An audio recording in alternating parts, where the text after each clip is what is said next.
So hello friends, welcome back again to my YouTube channel.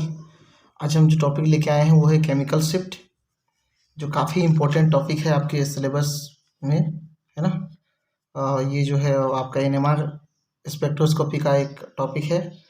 और channel में आगे बढ़ने से पहले आप सभी से रिक्वेस्ट करना चाहता हूँ कि अगर आप चैनल में नए हैं तो प्लीज़ सब्सक्राइब कर लीजिए चैनल को और बेल आइकन को दबा दीजिए, जिससे इस तरह का जो वीडियो आएगा वो आपको देखने को मिल सके। क्या है, कई बार सर्च में ये चीज़ आता नहीं है जल्दी से, है ना। वीडियो अपलोड करने के बाद तुरंत सर्च में आता नहीं है, तो उससे दिक्कत हो रहा है ना।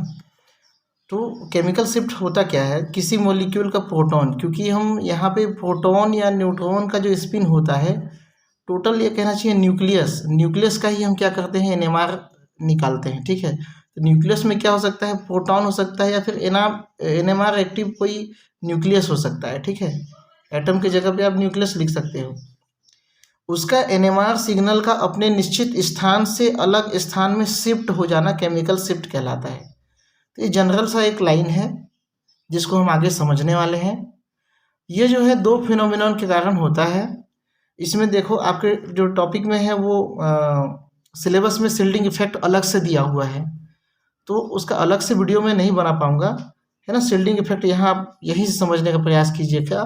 लेकिन अगर केमिकल शिफ्ट पूछता है तो आपको शिल्डिंग इफेक्ट डिशिल्डिंग इफेक्ट दोनों बताना है।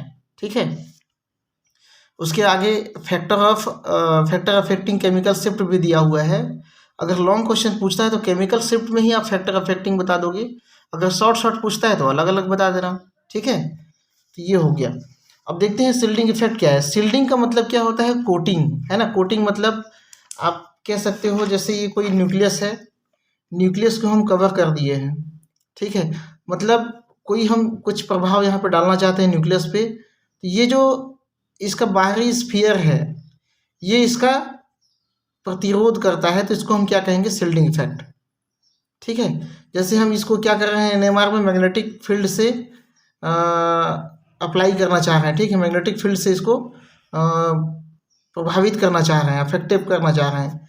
लेकिन हो सकता है यहाँ पे इसके बाहरी ऑर्बिटल में जो इलेक्ट्रॉन है ना, बाहरी ऑर्बिटल में जो इलेक्ट्रॉन है, इलेक्ट्रॉन भी क्या करता है, स्पिन करता है। अगर इलेक्ट्रॉन स्पिन कर रहा है, जैसे ये न्यूक्लियस है, यहाँ इलेक्ट्रॉन है, इलेक्ट्रॉन क्या करेगा, अपना खुद का मैग्नेटिक फील्ड जनरेट करेगा जब इसको मैग्नेटिक फील्ड में रख दिया जाएगा। ठीक है, तो ये जो प्रोटॉन है, इस मैग्नेटिक फील्ड के कारण भी क्या होगा, इफेक्ट होगा। अगर बाहरी आने वाला जो मैग्नेटिक फील्ड है, इसकी प्रवृत्ति को, बाहरी आने वाली मैग्नेटिक फील्ड की प्रवृत्ति को ये इलेक्ट्रॉन का जो जनरेटेड मैग्नेटिक फील्ड बढ़ा देता है, तो इसको हम कहते हैं डीशिल्डिंग इफेक्ट। क्या हो रहा है, ये अप्लाइड मैग्नेटिक फील्ड की टेंडेंसी को बढ़ा दे रहा है, जिससे ये जो न्यूक्लियस है वो जल्दी क्या कर लेगा, इससे प्रभावित हो जाएगा। किससे, एक्सटर्नल मैग्नेटिक फील्ड से। ठीक है, एक्सटर्नल मैग्नेटिक फील्ड से जल्दी प्रभावित हो जाएगा। अगर ये इसका प्रतिरोध करना चाहेगा, उस समय क्या हो जाएगा, इसको हम शिल्डिंग इफेक्ट कहेंगे, है ना, शिल्डिंग इफेक्ट। उस समय क्या होगा, जितना मान के चलो 5 हर्ट्ज का मैं यहाँ पे अप्लाइड मैग्नेटिक फील्ड डाल रहा हूँ, और इसको मिल कितना रहा है, मान के चलो इसका जो प्रतिरोध क्षमता है वो कितना है, 1 हर्ट्ज का है। तो 1 हर्ट्ज 5 हर्ट्ज में से 1 हर्ट्ज कम कर देगा, मतलब इसको कितना अनुभव हो जाएगा, 4 हर्ट्ज ही अनुभव हो पाएगा। तो इस तरह से शिल्डिंग इफेक्ट में क्या करता है, ये कम हो जाता है। अप्लाइड मैग्नेटिक फील्ड का जो टेंडेंसी होगा वो क्या हो जाता है, कम हो जाता है। समझ में आ रहा है। इसी तरह से अगर डीशिल्डिंग की बात करें, सेम एग्जांपल लें, तो ये क्या हो जाएगा, अगर सेम डायरेक्शन में ये जो इलेक्ट्रॉन है इसका जनरेटेड मैग्नेटिक फील्ड भी सेम डायरेक्शन में है, तो उस कंडीशन में ये क्या जो हो जाएगा, 5 और 1 जुड़ के क्या हो जाएगा, 6 हर्ट्ज हो जाएगा। तो इसको हम क्या कहेंगे, डीशिल्डिंग इफेक्ट। ठीक है, बस इतना ही सा कॉन्सेप्ट है, इसको आपको समझना है। ठीक है, तो देखते हैं लिखेंगे क्या। जैसा कि हम जानते हैं शिल्डिंग इफेक्ट में कि किसी एटम के न्यूक्लियस में न्यूट्रॉन और प्रोटॉन तथा ऑर्बिटल में इलेक्ट्रॉन प्रेजेंट रहता है। ये तो हो गया आपका एटम का संरचना। ठीक है, ऑर्बिटल में प्रेजेंट इलेक्ट्रॉन का अपना स्पिन होता है, जो मैग्नेटिक फील्ड रखने पर मैग्नेटिक मोमेंट उत्पन्न करता है।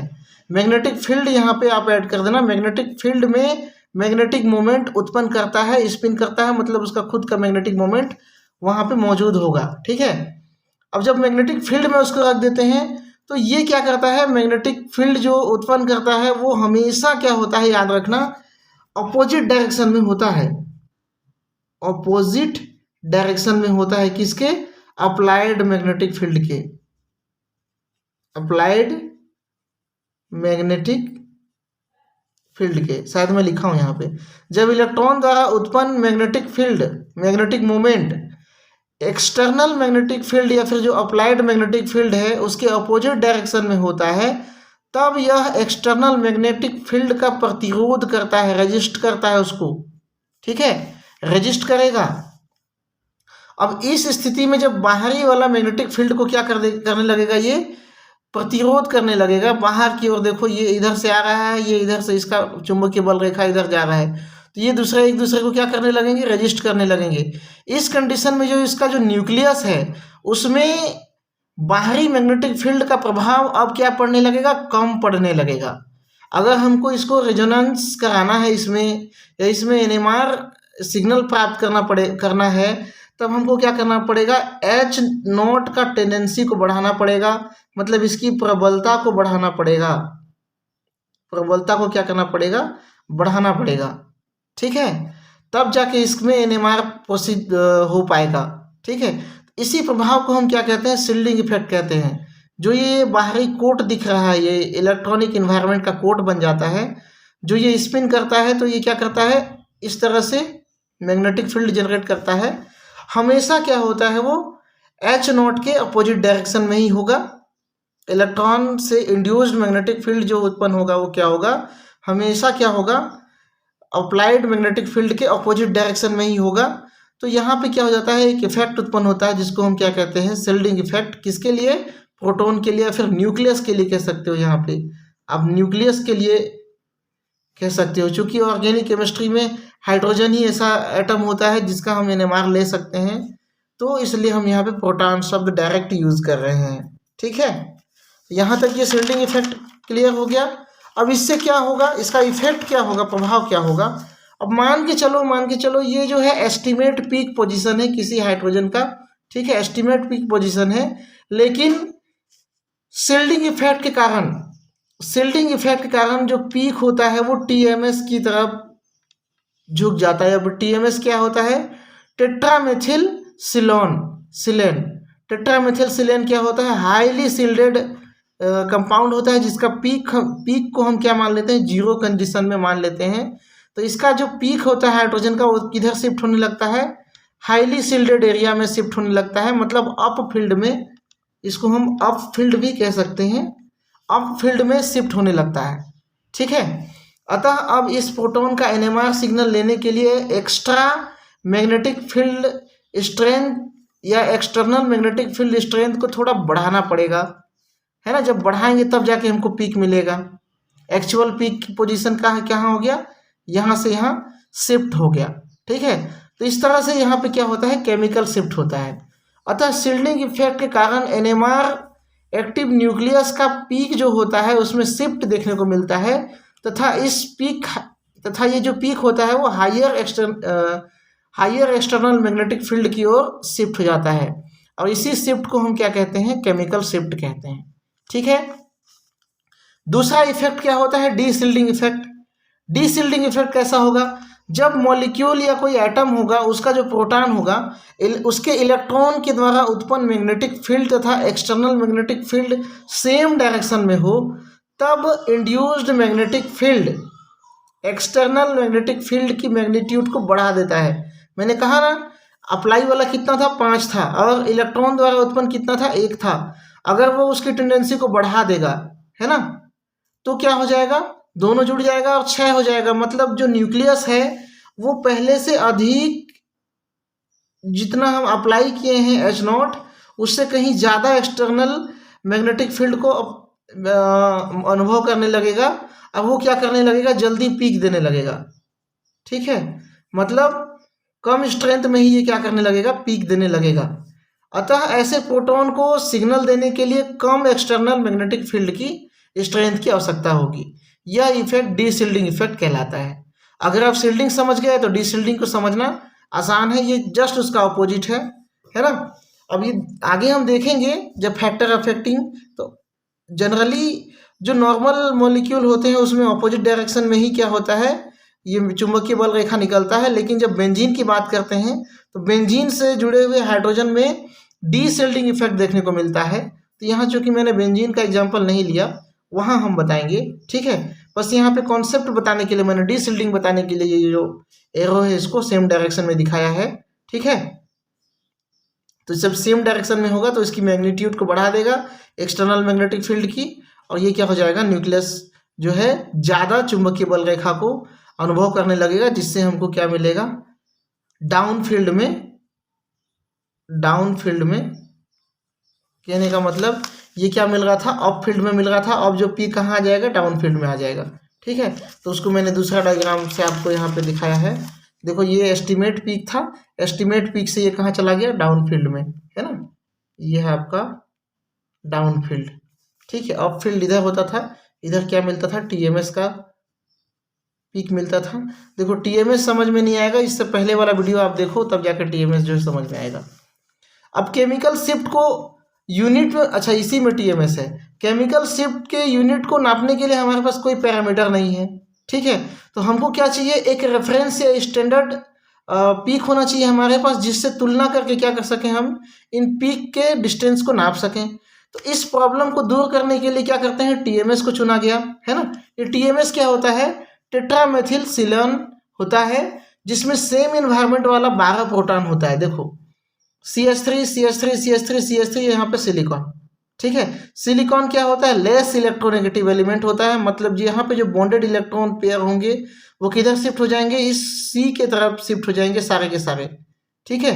मतलब इलेक्ट्रॉन कहाँ चला गया, कार्बन के इन्वायरमेंट में चला गया। अब कार्बन के इन्वायरमेंट में चला जाएगा तो कार्बन से जुड़े हुए हाइड्रोजन का क्या करेगा, ये शील्डिंग कर देगा। क्यों, क्योंकि यहाँ पे CH3 कुछ इस तरह से है। अब कार्बन के इन्वायरमेंट में क्या बढ़ गया, इलेक्ट्रॉन बढ़ गया, ठीक है। इलेक्ट्रॉन बढ़ गया कार्बन के इन्वायरमेंट में, तो ये इलेक्ट्रॉन क्या करेगा, जितने भी यहाँ पे हाइड्रोजन है उनका क्या कर देगा, शील्डिंग कर देगा, शील्डिंग इफेक्ट कर देगा, ठीक है। हालांकि 12 के 12 प्रोटॉन सेम इन्वायरमेंट में है, तो केवल एक ही सिग्नल करेंगे, एक ही साफ सिग्नल देंगे, लेकिन जो सिग्नल होगा वो क्या होगा, हाईली शील्डेड एरिया में होगा, या फिर सबसे ज़्यादा इसमें क्या होता है, शील्डिंग इफेक्ट होता है। जितने भी ऑर्गेनिक मॉलिक्यूल हमने लिया हुआ है उससे सबसे ज़्यादा शील्डिंग इफेक्ट यहीं पे देखने को मिलता है। मतलब इसका जो पीक मिलेगा वो क्या होगा, बहुत ही हाई मैग्नेटिक फील्ड में मिलेगा। अच्छा, हम यहाँ पे मैग्नेटिक फील्ड बार बार अप्लाई कर रहे हैं कि मैग्नेटिक फील्ड को हम घटा रहे हैं बढ़ा रहे हैं।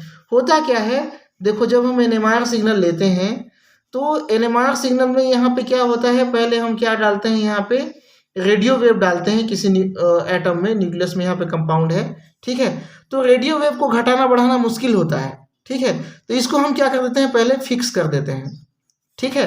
फिक्स करके यहाँ पे क्या करते हैं, चुंबकीय स्ट्रेंथ को हम घटाते हैं या फिर बढ़ाते हैं। अब ये रेडिएशन फिक्स है, जिस मैग्नेटिक फील्ड का स्ट्रेंथ में इसको एब्जॉर्प्शन दिखाना होता है, उस कंडीशन में ये इस रे को एब्जॉर्ब कर लेता है, तो ट्रांसमिटेंस 0 हो जाता है, ठीक है। जिस मैग्नेटिक फील्ड में ये कंपाउंड इस रेडिएशन को क्या करता है, एब्जॉर्ब कर लेता है, उस समय यहाँ पर ट्रांसमिटेंस देखने को नहीं मिलता है। अगर इसका टेंडेंसी, इसका जो मैग्नीट्यूड है वो कम है ना, जिसमें ये एब्जॉर्प्शन नहीं दिखा पा रहा है, उस कंडीशन में ये लाइट क्या हो जाता है, ट्रांसमिट हो जाता है, ठीक है। और इधर हमारा कलेक्टर होता है जो रेडिएशन को कलेक्ट करता रहता है। अब स्ट्रेंथ को बढ़ाते जाते हैं बढ़ाते जाते हैं बढ़ाते जाते हैं, एक कंडीशन ऐसा आता है कि ये इस लाइट को एब्जॉर्ब करने के एबल हो जाता है। मतलब यहाँ पे प्रोटॉन का फ्लिपिंग हो जाता है, प्रोटॉन अल्फा स्पिन से बीटा स्पिन में कन्वर्ट हो जाता है। उस कंडीशन में यहाँ पे रेडिएशन का एब्जॉर्प्शन होता है, तो यहाँ पे रेडिएशन पास नहीं होता है, जिससे हमको क्या मिलता है, एब्जॉर्प्शन सिग्नल मिलता है, ठीक है। ये रेडिएशन हमको आ रहा है, लेकिन जैसे वो एब्जॉर्ब करेगा यहाँ पे क्या मिलेगा, आपको सिग्नल मिलने लगेगा, ठीक है। ये क्या हो गया, एब्जॉर्प्शन सिग्नल मिलता है, ठीक है। ये क्या हो गया, एक तरह से एक मेथड हो गया जो जिसका हम NMR में यूज़ करते हैं। ठीक, ये चीज़ मैंने पहले वीडियो में ही बताया है आपको। तो यहाँ पे कह सकते हो कि TMS जो है, TMS जो है टेट्रामेथिल सिलोन, TMS जो है वो क्या होता है, हाईली सिल्टेड होता है, और इसी का पीक को हम जीरो मान लेते हैं। इसी का पीक को हम क्या मान लेते हैं, जीरो मान लेते हैं, और इसी से तुलना करके बाकी पीक का रीडिंग हम जो है नोट कर लेते हैं। ठीक है, अब TMS का जो NMR सिग्नल मिलता है उसको डेल्टा स्केल में जीरो मान लिया जाता है। इसी पीक से तुलना करके बाकी ऑर्गेनिक कंपाउंड का NMR सिग्नल स्टडी किया जाता है। ठीक है, तो यहाँ पे क्या होगा, सबसे इंपॉर्टेंट बात कि जितने भी ऑर्गेनिक कंपाउंड होंगे वो TMS की तुलना में क्या होंगे, लेस सिल्डेड होंगे।